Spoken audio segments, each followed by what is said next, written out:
ಇದು ಒಂದು ತಲೆ ತಗ್ಗಿಸ್ತಕ್ಕಂಥ ಒಂದು ಏನಿದು ಆಗಿರ್ತಕ್ಕಂಥ ಒಂದು ಘಟನೆ ಅದು. ಇದು ಇನ್ಹ್ಯೂಮನು. ಯಾವುದೋ ಮನುಷ್ಯನಿಗೆ ಈ ಥರ ಚಿಕ್ಕ ಮಕ್ಕಳನ್ನು ಈ ಥರ ಮಾಡ್ತಕ್ಕಂಥ ಈ ಮನಸ್ಥಿತಿ ಇದು ಇಡೀ ಸಮಾಜಕ್ಕೆ ಒಂದು ತಲೆ ತಗ್ತಕ್ಕಂಥ ಇನ್ಸಿಡೆಂಟ್ ಇದು.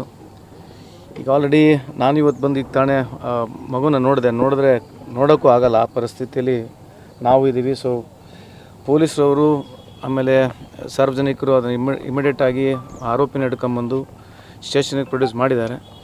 ಸೊ ಅದಾದ ನಂತರ ಇಲ್ಲಿವರೆಗೆ ಆಗಿರ್ತಕ್ಕಂಥ ಘಟನೆಯಲ್ಲಿ ತಮಗೆ ಮಾಹಿತಿ ಇದೆ. ಸರಿಗೆ ಅವನು ಮಾದಕ ವಸ್ತು ಸೇವನೆ ಮಾಡಿದ್ದಾನೆ ಒಂದು ಆರೋಪ ಇದೆ. ಅಂದರೆ ಒಂದು ರೀತಿ ಸೈಕೋ ರೀತಿಯಲ್ಲಿ ವರ್ತನೆ ಮಾಡ್ತಾ ಇದೆ ಅಂತ ಸ್ಥಳೀಯರಿಗೆ ಹೇಳ್ತಾರೆ. ಅಂದರೆ ಈ ಥರದ ಮಾದಕ ವಸ್ತುಗಳು ಸ್ವಲ್ಪ ಜಾಸ್ತಿ ಇರೋ ಕಾರಣಕ್ಕೆ ಅಪರಾಧ ಕೃತ್ಯಗಳು ಸಹ ಹೆಚ್ಚಾಗ್ತಾಯಿದೆ. ಯಾಕೆ ನಾನು ಡಿನೇ ಮಾಡಲ್ಲ, ಬಟ್ ಅದನ್ನು ಅವ್ನು ಯೂಸ್ ಮಾಡಿದನ್ನೆಲ್ಲ ನಮಗೆ ಗೊತ್ತಿಲ್ಲ.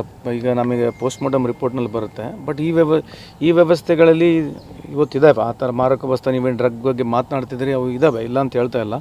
ಬಟ್ ಈ ಇನ್ಸಿಡೆಂಟ್ನಲ್ಲಿ ಆಗಿದೆಯಲ್ಲೋ ನಾವು ಚೆಕ್ ಮಾಡಿ ಹೇಳ್ಬೇಕು. ಪೋಸ್ಟ್ಮಾರ್ಟಮ್ ರಿಪೋರ್ಟ್ ಬಂದಮೇಲೆ ಗೊತ್ತಾಗುತ್ತೆ whether it consumed or not ಅಂತ ಗೊತ್ತಾಗುತ್ತೆ.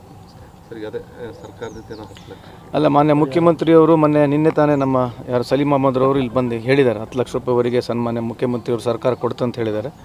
ಇನ್ನೂ ಹೆಚ್ಚಿನ ಅನುದಾನಕ್ಕೆ ನಾನು ಮಾನ್ಯ ಮುಖ್ಯಮಂತ್ರಿಯವ್ರ ಜೊತೆ ಕೂಡ ಮಾತನಾಡ್ತೀನಿ. ಜಮೀರ್ ಅಹಮದ್ ಖಾನ್ ಅವರು ಕೂಡ ಒಂದು ಮನೆ ಕೊಡ್ತೀವಿ ಅಂತ ಹೇಳಿದ್ದಾರೆ. ಇದೆಲ್ಲರಿಗಿಂತ ಹೆಚ್ಚಾಗಿ ಒಂದು ಸೋಷಿಯಲ್ ರೆಸ್ಪಾನ್ಸಿಬಿಲಿಟಿ ಕೂಡ. ಇದೇನೋ ಕಾಟಾಚಾರಕ್ಕೆ ನಾವು ತಪ್ಸ್ಕೊಂಡು ಹೋಗ್ಬೇಕಂತ ಹೇಳ್ತಲ್ಲ, ಇದಕ್ಕೊಂದು ಸೋಷಿಯಲ್ ರೆಸ್ಪಾನ್ಸಿಬಿಲಿಟಿ ಕೂಡ ಬೇಕು.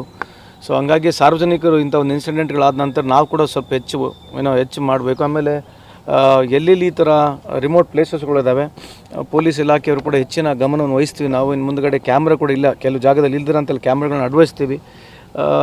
ಆಮೇಲೆ ನಾವೇನಿಲ್ಲಿ ಸಮರ್ಥನೆ ಮಾಡ್ಕೊಳ್ಳೋಕೆ ನಾನು ಪೊಲೀಸ್ ಡಿಪಾರ್ಟ್ಮೆಂಟ್ಗೆ ಮಾತನಾಡ್ತಾ ಹೋಗ್ತಿಲ್ಲ. ಸುಮಾರು 2,000ಕ್ಕೂ ಹೆಚ್ಚು ಸರ್ಪ್ರೈಸ್ ಈ ಡ್ರಗ್ ಚೆಕ್ಸ್ಗಳನ್ನ ಕೂಡ ಮಾಡಿರ್ತಕ್ಕಂಥದ್ದು ನಮ್ಮ ಹುಬ್ಬಳ್ಳಿ ಧಾರವಾಡನಲ್ಲಿದೆ.